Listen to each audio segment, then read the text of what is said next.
कार्तिक पूर्णिमा पर जिस घर में खाई जाती हैं ये दो चीज़ें, दौड़ी चली आती है माता लक्ष्मी, घर में हो जाती हैं साक्षात विराजमान। नमस्कार दोस्तों, राधे राधे, जय श्री कृष्ण, जय लक्ष्मी माता, जय श्री हरि विष्णु। कार्तिक पूर्णिमा पर जिस घर में खाई जाती हैं ये चीज़ें, उस घर में कभी नहीं होती धन की कमी। दोस्तों, हिंदू धर्म में कार्तिक का महीना बहुत ही महत्व रखता है। इस महीने को बेहद शुभ माना जाता है। इस माह में कई महत्वपूर्ण व्रत त्योहार पड़ते हैं। कार्तिक मास में ही भगवान विष्णु 4 माह के बाद यानी देव उठनी एकादशी पर योग निद्रा से जागते हैं, जिसके बाद शुभ मांगलिक कार्यों की शुरुआत हो जाती है। कार्तिक माह के आखिरी दिन कार्तिक पूर्णिमा आती है। यह कार्तिक महीने का आखिरी दिन होता है। कार्तिक पूर्णिमा को हिंदू धर्म में बड़ा ही विशेष माना जाता है। यह पूर्णिमा अपने आप में ही अपना अलग ही महत्व रखती है। कार्तिक पूर्णिमा के दिन देव दीपावली और गुरु नानक जयंती का उत्सव भी मनाया जाता है। इसलिए धार्मिक और आध्यात्मिक दोनों ही रूपों में कार्तिक पूर्णिमा का दिन बहुत ही महत्वपूर्ण होता है। कार्तिक पूर्णिमा के शुभ दिन पर बड़ी संख्या में लोग पवित्र नदियों में जाकर स्नान करते हैं और अपने सामर्थ्य के अनुसार दान भी करते हैं। इस दिन पूजा अनुष्ठान और दीपदान जैसे कार्य किए जाते हैं, जिन्हें करने से भगवान श्री हरि विष्णु बड़े ही प्रसन्न हो जाते हैं और साधक पर अपनी कृपा दृष्टि बनाए रखते हैं। इसके अलावा शास्त्रों में कुछ ऐसी चीज़ों का वर्णन किया गया है जिन चीज़ों का भोग अगर आप माता लक्ष्मी और भगवान श्री विष्णु को लगाते हैं और स्वयं भी इन चीज़ों का सेवन करते हैं तो आपको भगवान श्री हरि विष्णु और माता लक्ष्मी की असीम कृपा प्राप्त होती है। इसके अलावा भगवान श्री हरि विष्णु और माता लक्ष्मी के आशीर्वाद से आपके अन्न धन के भंडार भर जाते हैं। आपके जीवन में कभी भी किसी भी प्रकार की समस्या का सामना नहीं करना पड़ता है। आपके रुके हुए कार्य भी बिना किसी अड़चन के पूर्ण हो जाते हैं। साथ ही आपको हर एक कार्य में सफलता हासिल होती है। लेकिन शास्त्रों में कुछ ऐसी चीज़ों का भी वर्णन किया गया है जिन चीज़ों का सेवन कार्तिक पूर्णिमा पर बिल्कुल भी नहीं करना चाहिए, अन्यथा आपके बने बनाए काम भी बिगड़ सकते हैं और आपको माता लक्ष्मी के क्रोध का सामना भी करना पड़ सकता है। लेकिन उससे पहले अगर आप भी चाहते हैं जगत के पालनहार भगवान श्री हरि विष्णु और माता लक्ष्मी का आशीर्वाद आप पर और आपके परिवार पर सदैव बना रहे, तो वीडियो को लाइक करें, चैनल को सब्सक्राइब करके कमेंट बॉक्स में हरि विष्णु जय माँ लक्ष्मी जरूर लिखकर अपनी हाजिरी लगाएं। इसके अलावा कार्तिक पूर्णिमा के महत्व के बारे में बात करें तो कार्तिक पूर्णिमा को लेकर पौराणिक कथा भी है। मान्यताओं के अनुसार भगवान शिव ने त्रिपुरासुर नामक राक्षस का वध किया, इसलिए इस पूर्णिमा को त्रिपुरासुर पूर्णिमा के नाम से भी जाना जाता है। इसलिए इस वजह से ही इस दिन देव दिवाली भी मनाई जाती है। कार्तिक पूर्णिमा तक भगवान विष्णु मत्स्य रूप में जल में विराजमान रहते हैं, इसलिए कार्तिक पूर्णिमा पर जल में दीप प्रवाहित करने की बड़ी मान्यता है। तो चलिए प्रिय भक्तों, अब जानते हैं कार्तिक माह की पूर्णिमा तिथि पर भगवान विष्णु और माता लक्ष्मी को किन चीज़ों का भोग लगाना चाहिए और किन चीज़ों का सेवन करना चाहिए। तो नंबर 1, केले का भोग। केले का भोग दोस्तों, भगवान विष्णु को केला बहुत ही प्रिय है, इसलिए कार्तिक पूर्णिमा पर उन्हें केले का भोग लगाया जाता है। इससे धन वृद्धि होती है और सभी समस्याओं से भी छुटकारा मिल सकता है। इसके अलावा आपको कार्तिक पूर्णिमा पर केले के पौधे की पूजा अर्चना भी करनी चाहिए, क्योंकि केले के पौधे में भगवान श्री हरि विष्णु जी का वास होता है। ऐसा करने से साधक को भगवान श्री हरि विष्णु और माता लक्ष्मी जी की विशेष कृपा प्राप्त होती है और जीवन में कई तरह के शुभ फलों की भी प्राप्ति होती है। नंबर 2, पंचामृत। धार्मिक मान्यताओं के अनुसार भगवान विष्णु और माता लक्ष्मी की पूजा में पंचामृत होना बेहद ही ज़रूरी होता है। बिना पंचामृत के भगवान विष्णु को भोग नहीं लगाया जाता है। इसलिए कार्तिक पूर्णिमा तिथि के दिन भगवान श्री हरि विष्णु को दूध, शहद, घी, शक्कर से बने पंचामृत का भोग अवश्य लगाएं। इससे सौभाग्य की प्राप्ति हो सकती है और साधक की सोई हुई किस्मत जाग उठती है। नंबर 3, 1 गिलास दूध में गुड़ मिलाकर पिए। कार्तिक पूर्णिमा पर रोग प्रतिरोधक क्षमता को मजबूत बनाने तथा खुद को ऊर्जावान बनाए रखने के लिए रोज़ाना 1 गिलास गर्म दूध में गुड़ मिलाकर पिएं। इससे आप मौसमी बीमारियों के संक्रमण से बच सकेंगे और खुद को ऊर्जावान महसूस करेंगे। नंबर 4, नारियल का भोग। भक्तों, नारियल का भोग जो है कार्तिक पूर्णिमा के दिन माँ लक्ष्मी को पानी वाले नारियल का भोग लगाना शुभ माना जाता है।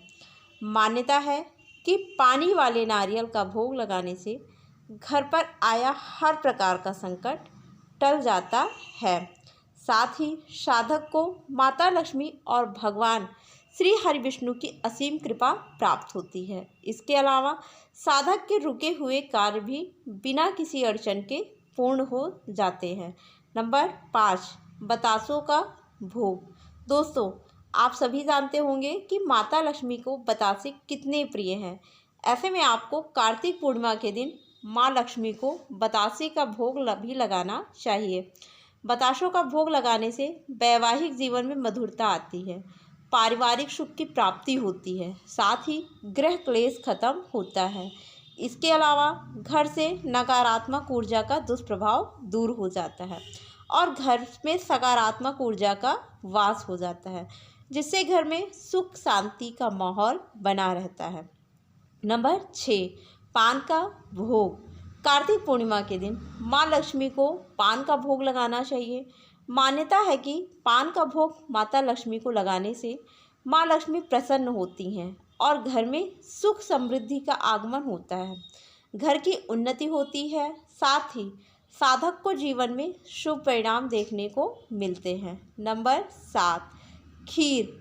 माँ लक्ष्मी और भगवान श्री हरि विष्णु जी को कार्तिक पूर्णिमा के दिन खीर अवश्य अर्पित करनी चाहिए, यानी कि खीर का भोग ज़रूर लगाना चाहिए। इससे न सिर्फ माँ लक्ष्मी प्रसन्न होती हैं, बल्कि चंद्रमा की स्थिति भी कुंडली में मौजूद होती है, जिससे मानसिक शांति की प्राप्ति होती है। इसलिए आपको माता लक्ष्मी और भगवान विष्णु को कार्तिक पूर्णिमा पर खीर का भोग ज़रूर लगाना चाहिए।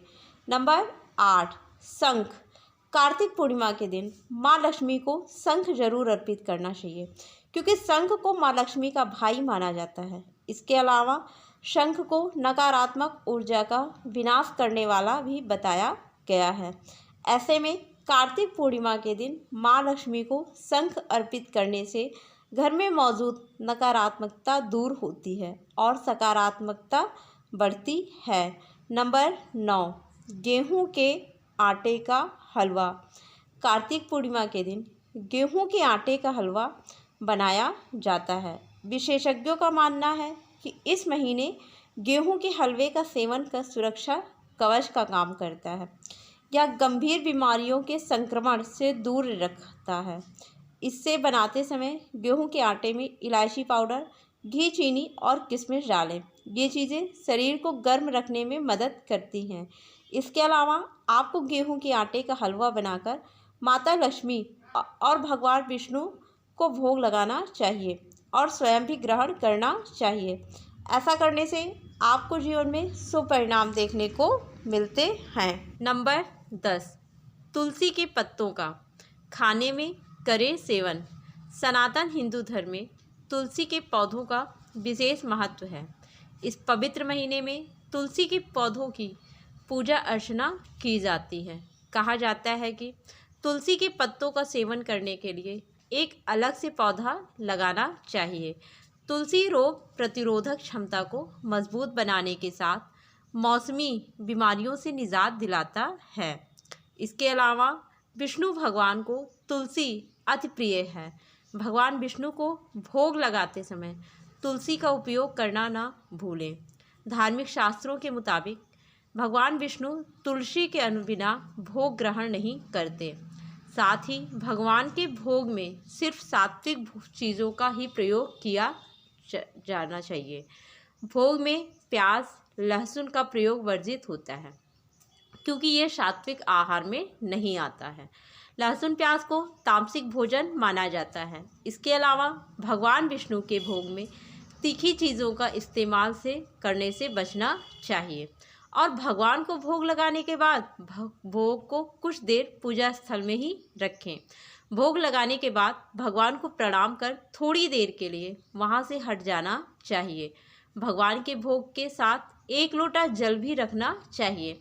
इसके अलावा भगवान को भोग लगे हुए भोजन का थोड़ा सा हिस्सा निकालकर गाय को जरूर खिलाना चाहिए। उसके बाद ही उस भोग को प्रसाद के तौर पर बांटना चाहिए। धार्मिक ग्रंथों के अनुसार गाय को माता का दर्जा दिया जाता है और गाय को भोजन खिलाने से पितृ दोषों से मुक्ति मिलती है। तो दोस्तों, ये थी वो चीज़ें जिनका सेवन कार्तिक पूर्णिमा पर करने और भगवान को भोग लगाने से सुख संपत्ति और धन ऐश्वर्य की प्राप्ति होती है। आइए अब जानते हैं कार्तिक पूर्णिमा पर किन चीज़ों का सेवन बिल्कुल भी नहीं करना चाहिए। नंबर 1, करेले का सेवन। कार्तिक पूर्णिमा पर करेले का सेवन करना भी वर्जित माना जाता है। विशेषज्ञों का कहना है कि करेला पकता है और कई बार अधिक पकने के कारण इसके बीजों में बैक्टीरिया उत्पन्न हो जाते हैं। ऐसे करेले को खाने से फूड पॉइजनिंग और अन्य बीमारियों का खतरा रहता है। ऐसे में कार्तिक पूर्णिमा पर भूल कर भी करेले का सेवन ना करें, नहीं तो आपको शुभ परिणाम की जगह अशुभ परिणाम देखने को मिलेंगे। नंबर 2, दही। कार्तिक पूर्णिमा के पवित्र दिन पर दही खाने से भी बचना चाहिए।